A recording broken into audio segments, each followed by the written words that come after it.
का वहशीपन तमाम हदें पार कर किया। गजा के जबालिया पनाह हुसैन कैंप पर बमबारी, एक टन वजनी 6 बम गिराकर कैंप तबाह कर दिया। 100 से ज्यादा निहत्ते फलस्तीनी शहीद, सैकड़ों जख्मी, हर तरफ लाशों और जख्मियों के अंबार लग गए।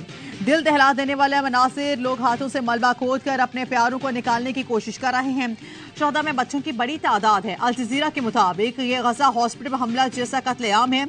इसराइली फजाइया ने निसार पनाह हुसैन कैंप को भी निशाना बनाया। दर्जनों जख्मी, गजा में शहीद होने वाले फलस्तीनियों की तादाद 8,500 से ज्यादा हो गई।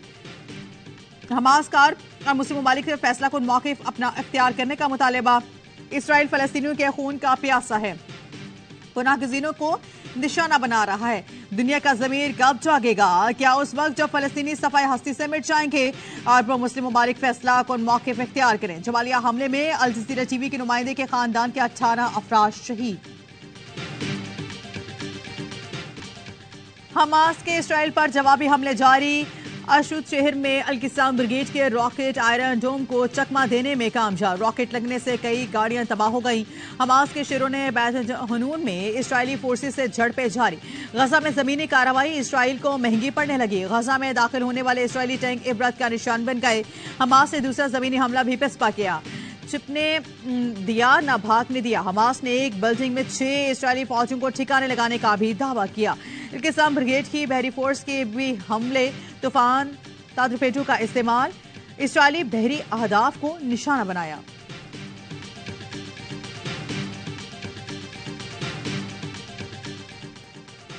इसराइल ने गजा को बच्चों का कब्रिस्तान बना दिया। इसराइल बमबारी से हर 10 मिनट में एक बच्चे की जान जा रही है। रोजाना 400 से ज्यादा बच्चे शहीद या जख्मी हो रहे हैं। यूनिसेफ ने दर्दनाक आदाद शुमार जारी कर दिए। इसराइली बमबारी से गजा में शहीद होने वाले बच्चों की तादाद 3,500 से बढ़ चुकी है। हॉस्पिटल में तिब्बी सहूलतें खत्म होने से नौमौलूद बच्चों की जिंदगियां भी खतरे में हैं। शहीद बच्चों में 1 दिन के बच्चे भी शामिल हैं। अम के ठेकेदारों, बहुत हो गया, अब जंग खत्म कराओ। फलस्तीनी बच्चे की पुकार, अरब मुल्कों से मुदाखलत करने का कह दिया। बच्चे ने कहा, मुझे भी दुनिया के बाकी बच्चों की तरह जिंदा रहने का हक दिया जाए। सोशल मीडिया पर वीडियो वायरल, कहा मैं फलस्तीनी बच्ची हूँ, दुनिया देखे हमारे साथ क्या हो रहा है। हर सम तबाही है। मलबे से हमारे वालिदैन मस्त शुदा हालत में निकल रहे हैं। हमारे तमाम लोग तकरीबन खत्म हो चुके हैं। हमें भी पूरी दुनिया की तरह आज़ादी से रहने का हक है।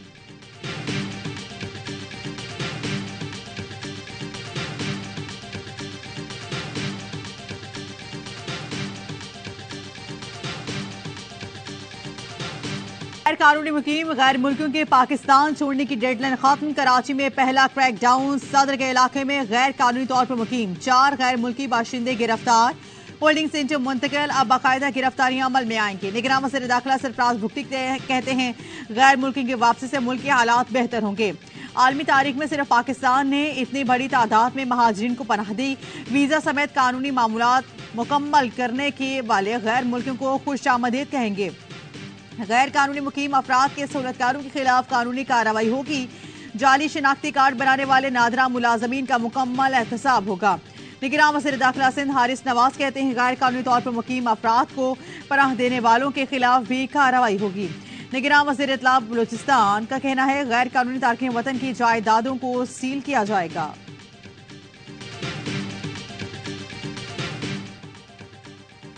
कब को छोड़े, घंटे बाद या 2 दिन बाद, बस हम जा रहे हैं। निगरान वज़ीर आसिम उल हक काकड़ के सहाफ़ियों से गुफ्तगू, कहा वोट डालने के लिए जितने बेचैन आप हैं उतना ही मैं हूँ। हम भी चाहते हैं मुल्क में मुस्तकिल हुकूमत आए। PTI पर इलेक्शन कमीशन ने कोई पाबंदी नहीं लगाई तो हम कौन होते हैं जो ये काम करें। इंतखाबात की तारीख देना इलेक्शन कमीशन का काम है। हम लेवल प्लेइंग फील्ड फराहम करेंगे। को लेवल प्लेइंग फील्ड मिल रही है, पीपल्स पार्टी को तो खुश होना चाहिए।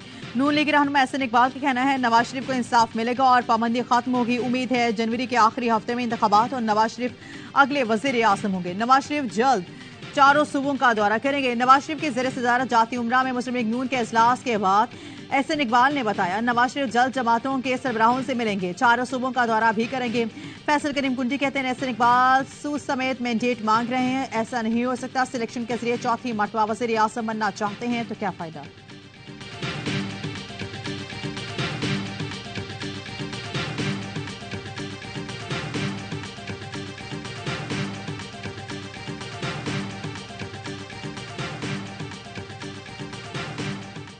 9 मई वाकयात पर जीआईटी की तहकीकात जारी। असद उमर को आज दोपहर 4 बजे जीआईटी में तलब कर लिया गया। असद उमर को 5 थानों में दर्ज मुकदमात की तफ्तीश के लिए बुलाया गया है। जलाओ गिरोह के मुकदमात में अदालत ने असद उमर और चेयरमैन पीटीआई की बहनों को शामिल तफ्तीश होने का हुक्म दिया था।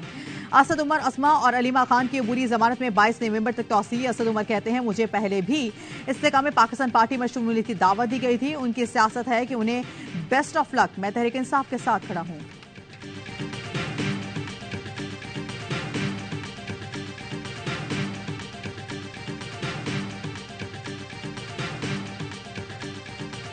आपको एक घुम्मट ने आकर कहा कि जी हमारी मर्जी है, ये आज से चीज होगी कानून कि आप तनसीबात उड़ा दें, जहाज उड़ा दें, टैंक उड़ा दें, इंडिया के या किसी और मुल्क के लोग आ जाएं, यहां जासूसी करें और फिर कोई सजा नहीं होगी। सानिया एपीएस पर मिलिट्री कोर्ट्स ने सब मुजरिमों को सजाए मौत दी। सानिया एपीएस पर एक शख्स को फांसी नहीं हुई क्योंकि वो सिविल अदालत गया। फैसल वाटर कहते हैं 23 अक्टूबर को मिलिट्री कोर्ट्स को मुअत्तल कर दिया गया। दुश्मनों को छूट दे दी गई। छोटे मुल्क में ऐसे काम नहीं होते जैसे अब यहां हो रहे हैं। क्या फौजी तंसीबात पर हमला करने वालों को छूट दी जाएगी?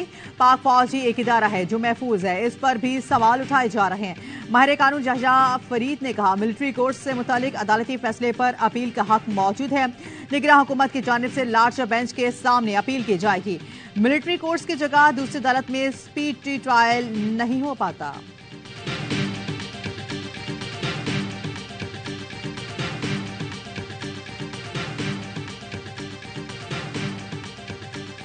लाहौर से अगवा किया जाने वाला तालिब इल्म शिकूपुरा से बाजियाब। 2 मुल्जिमान गिरफ्तार। पुलिस का कहना है कि अगवाकार मुल्जिमान तालिब इल्म अरहम को जबरदस्ती कार में बिठाकर ले गए थे। अगवाकारों ने वारदात के दौरान अरहम पर तशद्दुद भी किया। नौजवान को बाजियाब करवाकर वालिदैन के हवाले कर दिया गया। मुल्जिमान और मकवी के दरमियान झगड़ा चल रहा था।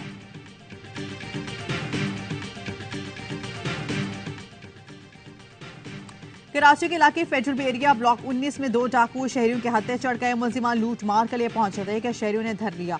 अवाम के हाथों में पिटने के बाद मुल्जिमान को जख्मी हालत में पुलिस के हवाले कर दिया गया। गिरफ्तार जख्मी मुल्जिमान से असला और दीगर सामान बरामद हुआ।